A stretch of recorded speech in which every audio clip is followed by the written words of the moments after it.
Bienvenue dans le SVG consacré à la série des Sonic en 2D, let's go!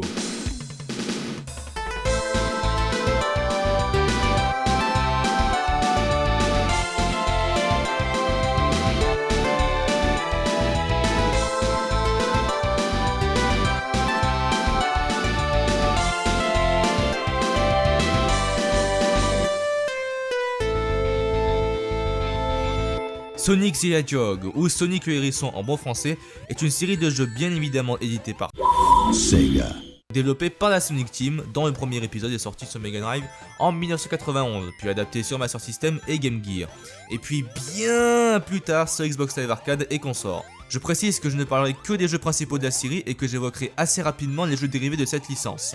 Sonic est le vainqueur d'un concours interne à Sega pour trouver une mascotte charismatique pour la marque et efficace pour contrer Mario. Ice Kid étant considéré comme trop gamin, à tort je dirais. On commence tout naturellement par les premiers Sonic sur Mega Drive, jeu tellement culte qu'il est inutile de vous le représenter. Sonic le Hérisson Super Sonic qui doit sauver tous les flickies car l'infâme Dr. Eggman est transformé en robot.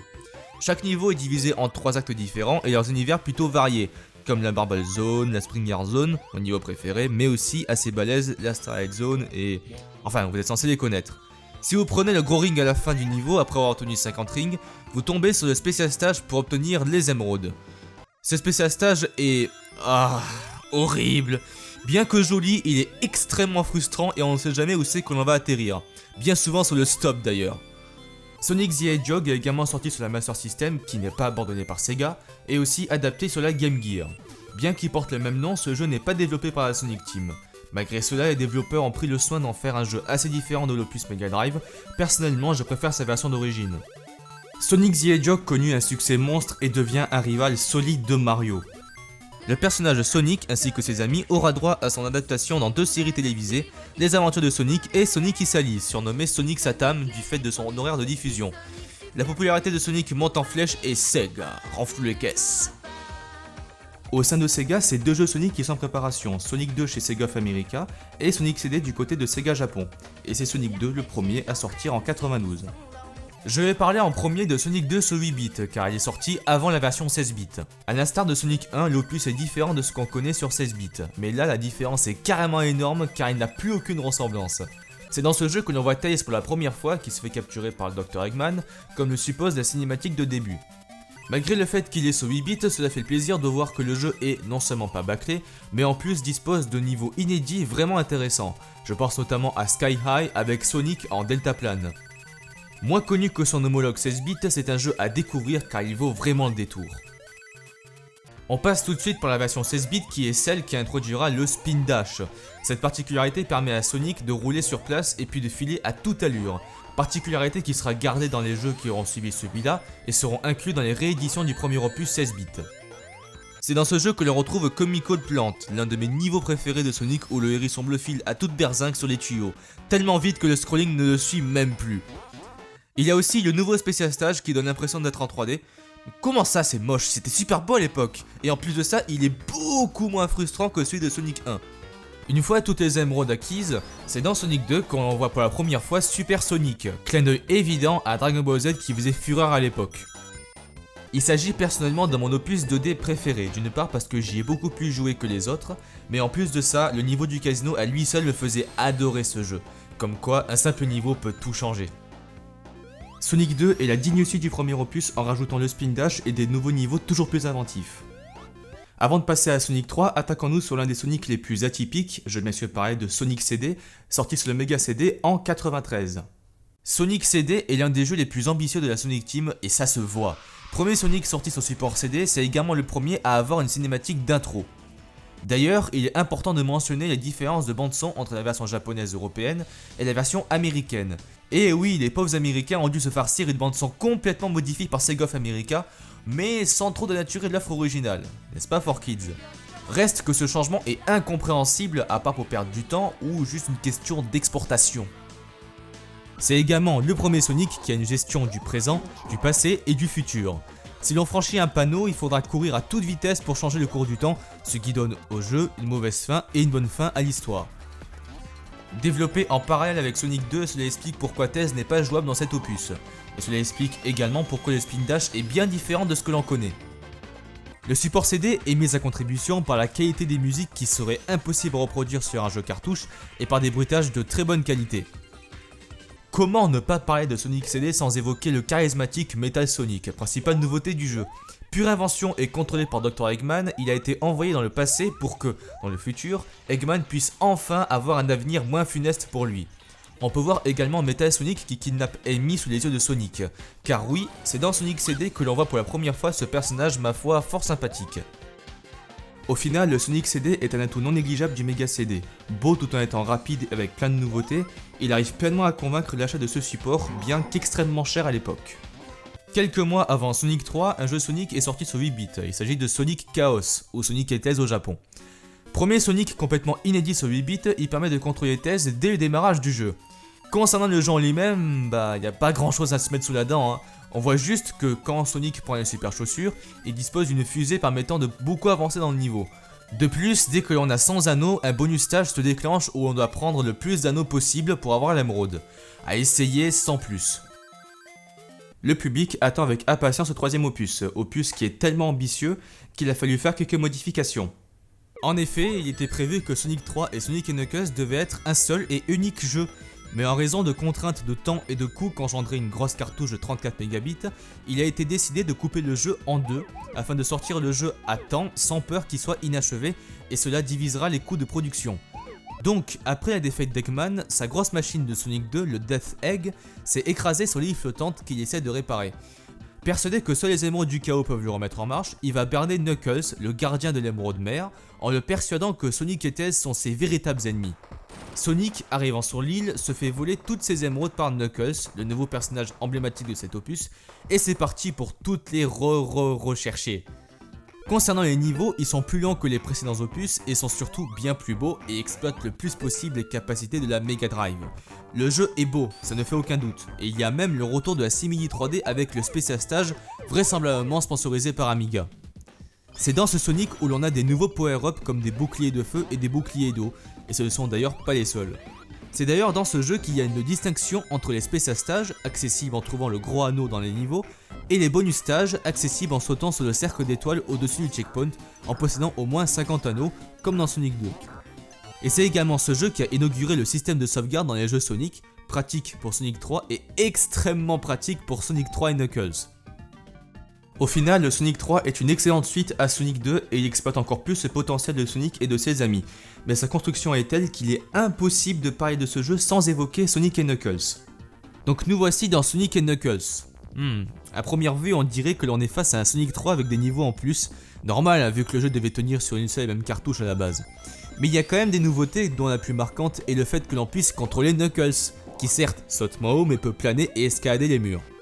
C'est dans ce jeu que l'on note l'apparition des Super Émeraudes. Avec les émeraudes classiques, il est possible de faire transformer Sonic en Hyper Sonic, qui est encore plus puissant que Super Sonic, tellement puissant qu'il peut détruire tous les ennemis à l'écran en faisant simplement un double saut. Sinon, pas grand chose à dire sur le jeu en lui-même, hein, bien que l'on peut accéder à un spécial stage ressemblant étrangement à celui de Sonic 1, couplez-le avec l'ambiance casino de Sonic 2 et le tour est joué. Le plus intéressant, c'est la cartouche en elle-même. Sonic & Knuckles seul peut donner l'impression d'un jeu qui commence par la fin, l'impression qu'il y a quelque chose qui manque. Mais grâce au système du lock-on, il est possible de brancher la cartouche Sonic 3 sur Sonic & Knuckles et c'est là que tout le potentiel de cette cartouche se révèle. Pas loin de 12 à 14 niveaux tout aussi différents les uns que les autres, pouvant être parcourus par Sonic, Tails et Knuckles. Ce qui en fait pour l'époque un jeu extrêmement long et ça se voyait pas beaucoup. D'ailleurs, si vous mettez la cartouche de Sonic 1, un message No Way apparaît. Alors n'éteignez pas votre Mega Drive, hein. Faites A, B et C pour faire apparaître un menu et cela lance des spécial stages. Le plus intéressant étant de mettre la cartouche de Sonic 2 dans Sonic & Knuckles, et là vous pouvez parcourir les niveaux de Sonic 2 avec Knuckles, et ça c'est plutôt sympathique. Sonic & Knuckles seul est dans la continuité du précédent, mais il y a toujours ce côté d'un jeu qui commence par la fin. Mais couplé avec Sonic 3, le jeu révèle tout son potentiel avec des nouveaux niveaux, des nouvelles idées de gameplay, et des musiques excellentes tout simplement. On fait une dernière escale sur 8 bits avec Sonic Triple Trouble ou Sonic et Tails 2 au Japon, sorti uniquement sur la Game Gear. Comme le nom japonais le mentionne, il s'agit de la suite de ce qu'on connaît sous le nom Sonic Chaos. Dans ce jeu, on peut voir l'apparition de Knuckles, bien qu'il ne soit pas contrôlable. Mais encore une fois, on note quelques différences, dont des télés avec une émeraude qui déclenche ce qui semble être un spécial stage, mais cette fois-ci, il ressemble vraiment à un niveau classique. Le jeu est plutôt sympathique, mais n'apporte finalement pas grand-chose. Dommage, car il avait un certain potentiel. De la série principale en 2D, c'est le dernier en date sur Mega Drive, mais j'aimerais vous parler un peu d'un jeu Sonic un peu spécial, puisque non seulement il n'y a pas Sonic, mais en plus il est sorti sur un support très peu vendu, le 32X, donc je vais bien sûr parler de Knuckles Chaotix sorti en 95. Ce jeu Sonic n'est pas extrêmement connu, mais les personnages vous diront quelque chose, car c'est dans ce jeu que l'on voit pour la première fois les Chaotix, composés de Knuckles, Mighty le Tatou, Espio le caméléon violet, Vector le crocodile et Charmy Bee l'abeille. I'm a freebie. À l'exception de Mighty, on les retrouvera plus tard dans Sonic Heroes, mais on n'en est pas encore là. Puisque je parle de Sonic Heroes, le gameplay de Chaotix pourrait avoir servi de base pour ce futur jeu, car on contrôle un personnage qui est lié à un autre avec un anneau. Tout fonctionne par la coopération et les niveaux ont été pensés pour. Il y a tout de même des phases de tutoriel au début du jeu pour bien expliquer le fonctionnement, car les contrôles ne sont vraiment pas faciles d'accès. Contrairement à un Sonic classique, les niveaux ne sont pas très longs, mais en contrepartie, il y a énormément de chemins alternatifs, tellement que moi je n'arrivais même pas à trouver la fin. Au final, c'est un jeu Sonic particulier mais qui en fait tout son charme. Doté de jolis décors avec des animations de zoom, cela en fait l'un des plus beaux jeux sur Mega Drive avec le support 32X. Il y a même de la 3D dans les spécial stages. Bien qu'étant une prouesse sur cette console Sega bardée d'accessoires, il fait quand même un peu mal aux yeux par moment. Heureusement que le décor de fond adoucit tout cela quand même. Je ne parle pas du bonus stage qui ne se termine pas et qui lui fait vraiment mal aux yeux. Il est important de noter les différences entre la version japonaise et la version américaine européenne, car malheureusement pour nous, on a hérité des Américains. Au Japon, le jeu se prénomme uniquement Chaotix et est la suite de Sonic et Knuckles. De ce fait, l'histoire est différente et une fois n'est pas coutume, je vais vous la citer. Une mystérieuse île s'est élevée depuis la mer peu après les événements de Sonic et Knuckles. Dr Eggman a découvert l'île et trouvé un mystérieux anneau sur lequel sont gravées diverses descriptions d'anciens anneaux emplis de l'énergie d'émeraude du chaos, les anneaux du chaos. Afin de mettre la main sur ces anneaux, Robotnik construisit sa base sur l'île. Mighty le Tatou, Espio le caméléon, Vector le crocodile et Charmy Bee arrivèrent aussi sur l'île et finirent capturés par Eggman et Metal Sonic, puis placés dans la machine d'Eggman. Knuckles, curieux à propos de l'étrange île, s'y rend aussi et parvient à sauver Espio. Le duo s'engage alors pour empêcher Eggman d'obtenir les anneaux du chaos. Voilà, donc aux États-Unis et en Europe, le jeu se prénomme Knuckles Chaotix, oui, c'est important l'accent sur Knuckles, et est considéré comme un hors-série, et l'histoire est complètement différente et incohérente évidemment. Knuckles protège Carnival Island, un parc d'attractions high-tech. Et l'émeraude de mer alors? Dr Eggman s'y rend afin de s'emparer des émeraudes qui confèrent toute l'énergie de l'île, dans le but de l'utiliser pour ses noirs desseins. Ce dernier piège Vector, Charmy et Mighty qui visitaient alors l'île et il est sur le point de capturer Espio le caméléon quand Knuckles le met en déroute. Ce dernier découvre ensuite qu'il peut sauver un de ses amis à la fois grâce au pouvoir des anneaux qui relie les deux partenaires ensemble comme un élastique. Tous les personnages vont alors travailler ensemble pour sauver Carnival Island. Ah, merci les Américains. Bon, maintenant on va faire un bond d'à peu près 20 ans en avant pour vous parler donc d'un jeu Sonic en 2D qui est quand même assez important puisque c'est Sonic 4 qui est censé être donc la suite de Sonic 3 sorti en 2010 sur toutes les plateformes mais uniquement en téléchargement. Sonic 4 épisode 1 était un titre attendu de pied ferme. On se disait que la Sonic Team en collaboration avec Dimps allait assurer avec un jeu revenant aux sources de ce qui a fait la force de l'Hérisson Bleu, les très bons épisodes 2D d'antan. Et ma foi, on croirait à une mauvaise blague. Les niveaux sont simplement tous des repompes de Sonic 1 et 2, boss compris, ce qui la fout mal pour un jeu qui se désigne être la suite de Sonic 3.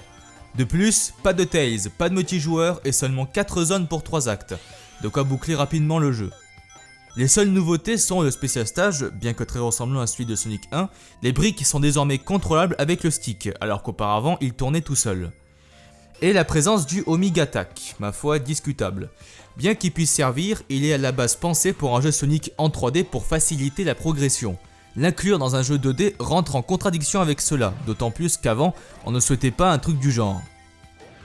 On passe à Sonic 4 épisode 2 qui est quand même bien plus convaincant que le premier. On note déjà l'apparition de Tails et donc du multijoueur et de nouveaux niveaux. Cette fois-ci, les niveaux sont des hybrides de niveaux de Sonic 2 et Sonic 3, histoire que la repompe devienne moins évidente, pour la transformer en inspiration finalement. Mais ici, Tails ne se contente pas de suivre bêtement Sonic puisqu'il peut prendre Sonic pour l'emmener à un endroit voulu.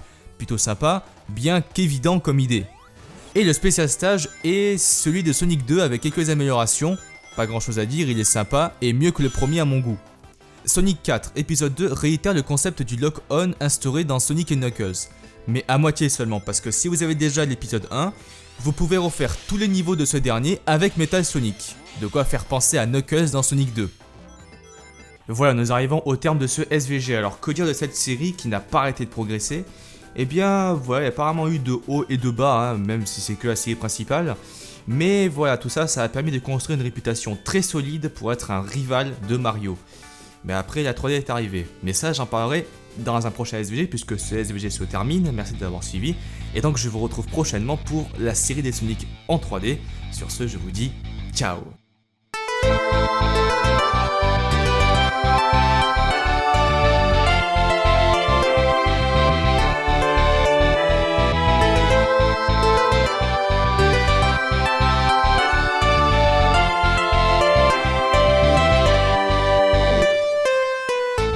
Retrouvez tout l'univers Bloody sur Facebook et Twitter. Vous aurez toutes les infos et ça c'est plutôt cool quand même. Vous pouvez aussi retrouver les 2 derniers SVG ainsi que regarder tous les SVG d'une seule traite. Même moi je le fais pas alors bon.